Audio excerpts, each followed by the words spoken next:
Director Honey Trehan की film Punjab 95, जिसे अब सतलुज कहा जा रहा है, भारत सरकार ने ओटीटी प्लेटफॉर्म ZEE5 से हटा दी। इस फिल्म में दिलजीत दोसांझ, अर्जुन रामपाल, वरुण बडोला, सौरभ सचदेवा जैसे एक्टर्स हैं। यह फिल्म साल 1995 में human rights activist Jaswant Singh Khalra पर केंद्रित है, जिन्हें उनके घर से अगवा करके मार दिया गया था। यह फिल्म बहुत पहले बनकर तैयार हो गई थी। साल 2022 में पहली बार इस फिल्म को सेंसर बोर्ड के सामने पेश किया गया था और समय समय पर इसमें कट्स भी बताए गए। सुनने में यह भी आया कि सेंसर बोर्ड ने इसमें 120 से ज्यादा कट्स के लिए कहा था। इसके चलते डायरेक्टर और सेंसर बोर्ड के बीच माहौल गर्माता गया और फिल्म की रिलीज टलती गई। इस बीच हनी त्रेहान ने कई शहरों में इस फिल्म की प्राइवेट स्क्रीनिंग भी कराई, लेकिन फिल्म थिएटरों में नहीं आ सकी। यह फिल्म रॉनी स्क्रूवाला की कंपनी RSVP और मैकगफिन पिक्चर्स ने मिलकर प्रोड्यूस की है। सेंसर बोर्ड के कट्स के खिलाफ ये दोनों कंपनियां मिलकर बॉम्बे हाईकोर्ट भी गईं, लेकिन उसमें किसी नतीजे पर पहुंचा जा सकता इससे पहले ही ये केस वापस ले लिया गया। 2023 में इस फिल्म का टोरंटो इंटरनेशनल फिल्म फेस्टिवल में भी प्रीमियर होने वाला था, लेकिन उससे पहले ही इसे विड्रॉ कर लिया गया। फिर 3 जुलाई को अचानक बिना किसी शूशा के यह फिल्म ZEE5 OTT प्लेटफॉर्म पर आ गई। हनी त्रेहान ने कहा कि प्लेटफॉर्म पर जो फिल्म आई है वो कंप्लीट फिल्म है और जैसी उन्होंने रिलीज करने की सोची थी एकदम वैसी है, और 2 ही दिनों में यह फिल्म इंडिया में अनअवेलेबल कर दी गई।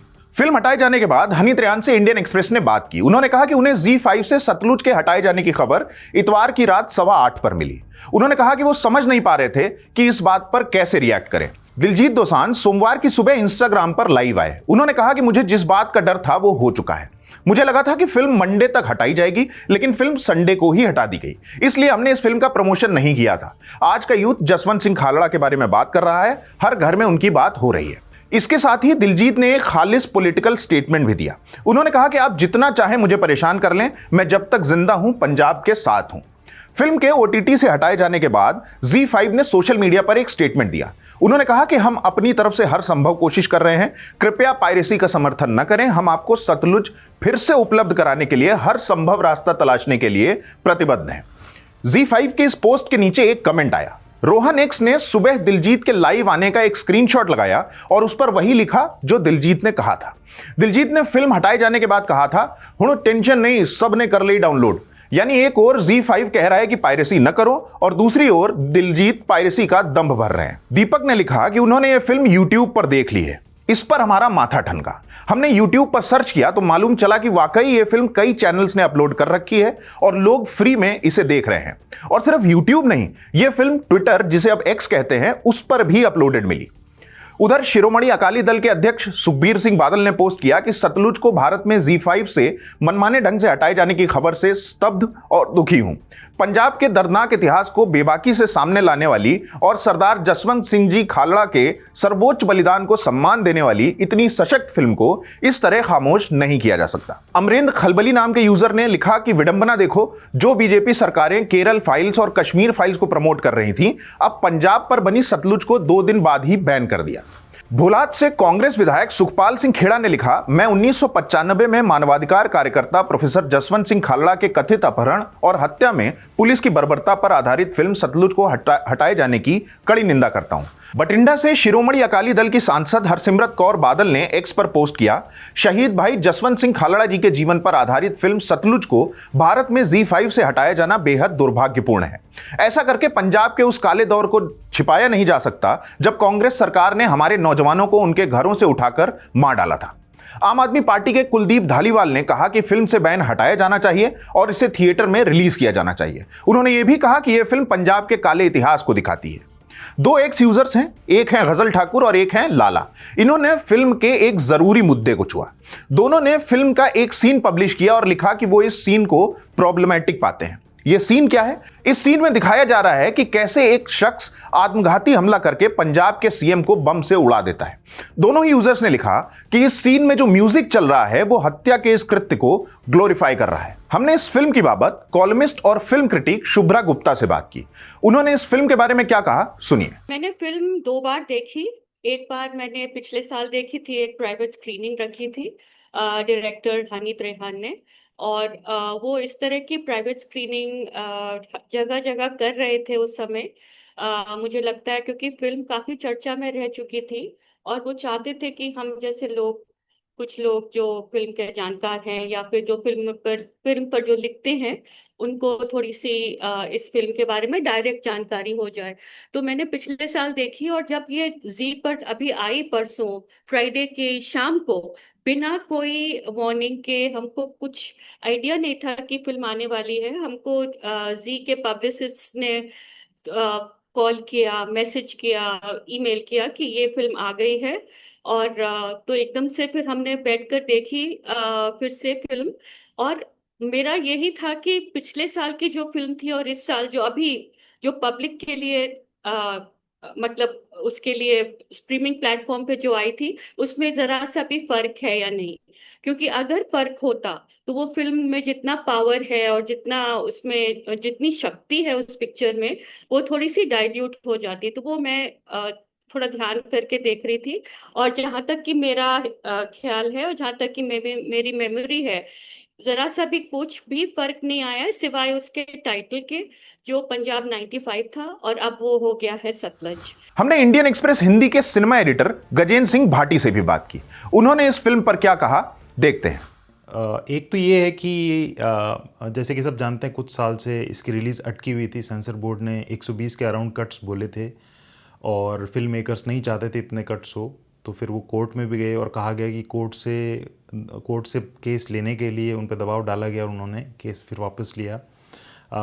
काफ़ी टाइम से फिल्म मेकर्स ट्राई कर रहे थे, उन्होंने कुछ एक दो जगह मीडिया के लिए प्रीव्यूज़ भी रखे थे और वो चाह रहे थे कि किस हिसाब से फिल्म का प्रमोशन हो, और फिल्म के आगे की राह बने वो नहीं बन पा रही थी। तो फिर सडनली इसको 2 दिन पहले Z5 पर लाया गया। और अंदर की बात यह है कि इसको बिल्कुल हश हश रखा गया, इसके बारे में किसी को नहीं बताया गया, मीडिया को भी नहीं बताया गया, किसी को भनक नहीं लगने दी गई। और रिलीज़ से 1 या 2 घंटे पहले जानकारी मिली कि इस फिल्म को आज लाया जा रहा है और कुछ प्रमोशंस की भी तैयारी की गई थी फिल्म मेकर्स की तरफ से। फिल्म आ गई है और कुछ घंटों के बाद उसको कहा गया कि कुछ कारणों से उस फिल्म को भारत से हटा लिया गया है। इंटरनेशनली उसको देखा जा सकता है, लेकिन भारत से उसको कोई देख नहीं सकता है। ये और बात है कि फिल्म मेकर्स का मकसद शायद पूरा हो गया है। वो ये चाहते थे कि 24 या 48 घंटों में फिल्म जो रहेगी दर्शकों के बीच में, उस दौरान वो देख लें ज़्यादा से ज़्यादा 10-20 लाख लोग, और उसके बाद वो टॉरेंट पे आ जाएगी, लोग उसको वैसे ही देख लेंगे। और दूसरा, इंटरनेशनली तो अवेलेबल है ही, इस नाते वो एक स्ट्रेटजी उनकी थी और उसमें कामयाब रहे। दिलजीत दोसांझ ने शायद ये वीडियो में बोला भी है कि उन्होंने वैसे तो थोड़ा अनभिज्ञ होते हुए कहा, लेकिन जाहिर बात है वो जानते थे कि क्या होने वाला है। गजेंद्र सिंह भाटी के पास इस फिल्म को क्रिटिसाइज करने के लिए भी कुछ पॉइंट्स थे। उन्होंने जो कहा उसे सुनते हैं। ये फिल्म क्या करती है कि 1995 के बाद स्टार्ट होती है। 1995 से 15 साल पहले तक, 15 सालों से जिस प्रकार की हत्याएं उग्रवादी, खालिस्तानी उग्रवादी कर रहे थे, फिल्म उनके बारे में कुछ भी न तो कहती है, न कोई एक भी उनके द्वारा की गई हत्या को उस तरीके से दिखाती है। बेसिकली फिल्म उन पर कोई टिप्पणी नहीं करती, उनको कटघरे में नहीं रखती है। फिर 95 से वो लेती है और 95 से वो ये उठाती है कि लावारिस बना के लोगों को जला दिया जा रहा है। उन लाशों का या उन मरे हुए जो शव हैं उनकी डिग्निटी का क्या होगा। उसके लिए जसवंत सिंह जी ने वाकई में लड़ाई लड़ी, और जो पुलिस वाले ये कर रहे थे वो वाकई में बहुत ब्रूटल थे और बहुत पशुवत हो चुके थे। और उन्होंने फिर इस केस में जितने भी गवाह थे और जो जसवंत सिंह थे, फैमिलीज़ थी और पुलिस वाले थे जो समर्थन में आ रहे थे, सबको बहुत डराया धमकाया और बहुत प्रताड़ित भी उन्होंने किया। लेकिन 1995 से पहले की कोई चीज़ ये फिल्म नहीं बताती है। ये फिल्म वो स्थितियाँ नहीं बताती है जब पुलिस को फर्म हैंड अपनाना पड़ा होगा। एक बड़ा आपत्तिजनक मुझे सीन ये लगा, जैसे बेअंत सिंह की हत्या का जो पूरा सीन था, असैसिनेशन का, कि कुछ होता है, कुछ लोगों को गलत तरीके से खालिस्तानी बताकर मार देती है पुलिस, और उनकी लाशें जब पड़ी होती है तो फिर एक आदमी आता है जो कि कांस्टेबल होता है, वो देखता है और उसका खून खौलता है, और फिर हम पाते हैं कुछ दिन के बाद में वो बेअंत सिंह का सिक्योरिटी का ही होता है आदमी, उनकी गाड़ी में बैठ के बम से उड़ा देता है। उस वारदात में 17 लोग मारे गए थे। ये फिल्म उस असैसिनेशन पे किसी प्रकार का आप नहीं पाते, फिल्म को उसकी भर्त्सना करती है, फिल्म उसको कोलैटरल मान के चलती है। यानी एक तरफ फिल्म ये कह रही है कि मृत जो शव हैं उनकी डिग्निटी की बात करती है, दूसरी तरफ एक हेड ऑफ द स्टेट है और एक लोकतांत्रिक तरीके से चुना गया हेड ऑफ द स्टेट है, उसकी मृत्यु, उसका असैसिनेशन है, उसको करने वाले को फिल्म बहुत बैड लाइट में या सिनिस्टर लाइट में नहीं दिखाती है। फॉर एग्जांपल सुग्गा का कैरेक्टर जब आता है, सुमिंदर विकी ने जिसको प्ले किया है, तो एक बहुत सिनिस्टर सी ट्यून पीछे बनाई गई उनके लिए कि जब वो किरदार आता है तो खौफ से भरी हुई एक ट्यून, एक बुरे आदमी की ट्यून चलती है। लेकिन जब बेअंत सिंह को मारा जाता है तब ऐसी कोई ट्यून नहीं चलती है। उनकी हत्या करने वाले इंसान को लेकर फिल्म किसी भी प्रकार की कोई ना तो टिप्पणी करती है, ना उसकी भर्त्सना करती है। दूसरी बात, फिल्म ये कहती है कि भाई वो तो मानवाधिकार की बात करती है। अगर मानवाधिकार की बात करती है तो फिर फिल्म के अंदर बहुत सी पॉलिटिकल चीज़ें भी है, जैसे कि दिलजीत दोसांझ का कैरेक्टर होता है, जब उसको लोकल एमएलए बोलता है कि भाई तू घर की बात बाहर क्यों उछाल रहा है, कनाडा में जा जाके क्यों भाषण दे रहा है, यहाँ की चीज़ों के बारे में माहौल ख़राब हो रहा है। तो फिर दिलजीत का कैरेक्टर कहता है कि घर की बात तो 1984 से घर में ही है ना, लेकिन उसका हुआ क्या। तो बेसिकली ये है कि 1984 से आप 1995 तक की चीज़ों को दिखा नहीं रहे, स्थितियों को नहीं दिखा रहे, लेकिन आप ये बात तुरंत कह दे रहे हैं कि 1984 से एक पर्टिकुलर कम्युनिटी पे जुल्म हो रहा है, यहाँ की सत्ता और स्टेट है और यहाँ की जो संविधान है उस पर हमको भरोसा नहीं है। इसके बाद शुभ्रा गुप्ता ने इस फिल्म को हटाए जाने और उसके इर्द गिर्द की बातों पर टिप्पणी की। पहली बात, हमारे यहाँ कम ही इस तरह की फिल्में बनती हैं जो इतनी ज्यादा हेविली रिसर्च्ड हो। और ये खालरा के जो परिवार का जो उन्होंने, जो हनीत रेहान है डायरेक्टर ने, और जो इनके जो को राइटर्स हैं और प्रोड्यूसर्स ने, सब इनकी परमिशन, बतौर परमिशंस बनाई हैं कि उनको पूरा का पूरा मतलब उनका सहयोग मिला। उनके जितने भी डिटेल्स थे सारे के सारे फैमिली से मिले, और तभी इन्होंने अपनी फिल्म बनानी शुरू की। तो ये 2023 की फिल्म मतलब तब से बनी हुई है, और इसको 3 साढ़े 3 साल हो गए हैं ये अटकते हुए, एक के बाद एक। और मैं ये कह सकती हूँ कि बहुत सारी फिल्में जो हैं वो the government of the day या रजीम नहीं चाहती, क्योंकि वो इनकन्वीनियंट सवाल उठाते हैं, दे आस्क डिफिकल्ट क्वेश्चंस। तो ये वाले, ये जरूरी नहीं है कि हर एक फिल्म इस तरह की को इस तरह का मतलब they don't get to be seen essentially. तो जो ये इस फिल्म का ये हश्र हुआ है, वो शुरू में था कि भाई थिएट्रिकल में जैसे होती है फिल्में रिलीज, उसको नहीं होने दिया। उसको सेंसर्स ने काफी सारे कट्स मांगे थे, तो शुरू शुरू में तो डायरेक्टर ने काफी मत सहयोग ही किया। It was 127 cuts, and basically उन्होंने पहले शुरू शुरू में कुछ 20 एक कट्स मांगे थे, शायद 27 थे। तो हनी त्रेहन ने वो कट्स करके फिर उनको नया डीसीपी बना के सेंसर बोर्ड को पेश किया। फिर उन्होंने कहा नहीं, ये कम है, हमको थोड़ी सी और इसमें आपत्तिजनक चीजें दिखाई दी हैं, ये आप इनको भी काट दीजिए। तो उन्होंने फिर ले जाकर ही went back to the drawing room और उन्होंने काटा, और फिर लेकर आए थे, फिर उन्होंने डिलीट किया जो चाहते थे। उसके बाद इन्होंने बोला कि नहीं, ये तो वी स्टिल हैव डिफिकल्टीज, आपको 127 से 128 कट्स करने पड़ेंगे दैट टाइम। और उस कट्स में they asked for some really impossible things कि आप इसका नाम पंजाब 95 नहीं रख सकते हैं, आप इसमें पंजाब पुलिस को दिखा नहीं सकते हैं, पंजाब पुलिस का नाम हटा दीजिए, आप इसमें गुरबानी नहीं सुना सकते, उसकी उसकी आवाज नहीं आनी चाहिए, और 2 3 इस तरह की चीजें। हाँ, और एक ये भी था कि शहर के जो नाम हैं, कस्बों के नाम हैं, जहाँ पे ये क्रेमेटोरियम्स थे, जहाँ पर ये जिन बॉडीज की जो डिटेल्स थे, वो आप इसको मेंशन नहीं कर सकते। तो इस तरह की चीजें एक के बाद एक इतनी सारी हो गई कि त्रेहान ने ये बोला कि नहीं, ये तो फिर हमारी फिल्म ही नहीं रह जाएगी। शुभ्रा गुप्ता 2012 से 2015 तक सीबीएफसी यानी central board of film certification की सदस्य भी रह चुकी हैं, लिहाजा सेंसरशिप पर उनसे सवाल किया जाना लाजमी था। इस पर उनकी बातें सुनने लायक है। बिल्कुल कर सकते हैं, और यही एक लूप होल है शायद, जिसके थ्रू ये इन्होंने इस तरह का काम किया कि उन्होंने रिलीज कर दी। क्योंकि एक आप इसको थिएटर में नहीं रिलीज कर सकते जब तक आपके पास वो सर्टिफिकेट नहीं हो। लेकिन अभी ओटीटी पर ऐसी नौबत नहीं आई है, जबकि ओटीटी मतलब जितने भी लोग हैं वहां पर उन्होंने अपने को सेकंड गेस करना शुरू कर दिया है। पिछले 3 4 सालों में जब से वो अमेजोन पे तांडव आई, तब से जो जिस तरह का शोर मचा था और जिस तरह का पुश बैक आया था सरकार की तरफ से और इंफॉर्मेशन और ब्रॉडकास्टिंग मिनिस्ट्री, तो ये लोग मतलब इसके ऊपर वो काम कर रहे हैं। They are working on it कि किस तरह से हम इसको कंट्रोल कर सकते हैं।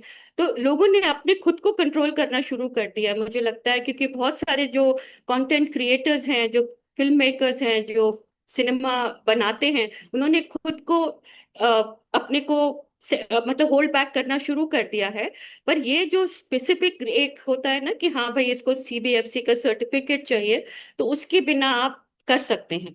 लेकिन उसके लिए फिर आपको एक पूरा समन्वय चाहिए, आपको पूरा इकोसिस्टम का आपको एक अग्रीमेंट चाहिए कि जो आपके ओटीटी प्लेटफॉर्म जो हैं, जो जो आपको अपनी जगह देना चाहते हैं, जो प्रोड्यूसर्स हैं, उन्होंने मिलकर ये सोचा होगा कि किसी और तरीके से अगर इस फिल्म को पब्लिक तक नहीं पहुंचाया जा सकता है तो हम ये वाला तरीका इस्तेमाल कर सकते हैं। चूंकि Z5 ने आज के पोस्ट में लोगों से पायरेसी न करने की अपील की, इसलिए चलते चलते हमने शुभ्रा से पायरेसी के बारे में भी पूछा। हमने उनसे जाना कि वो पायरेसी को कैसे देखती हैं। मैं इसको एक केस बाय केस बेसिस से देखती हूँ। एक समय ऐसा था जब हमारे देश में विदेशी फिल्में आती ही नहीं थी, और हम जैसे लोगों को देखना जरूरी होता था, क्योंकि हमें ये जानना जरूरी होता था कि देश विदेश में किस तरह की फिल्में आ रही हैं। तो उस वक्त तो कोई और चारा नहीं था, और मैं अपने को इसलिए बचा लेती थी, मैं खुद नहीं करती थी, मैं किसी और को बोल देती थी कि आप मेरे लिए कर दो, और फिर वो मुझे किसी तरह से वो मतलब पेन ड्राइव या किसी, जो पेन ड्राइव से पहले जो सीडी होते थे उस वक्त, उस तरह की चीजें मुझे मिल जाती थी, मेरा काम चल जाता था।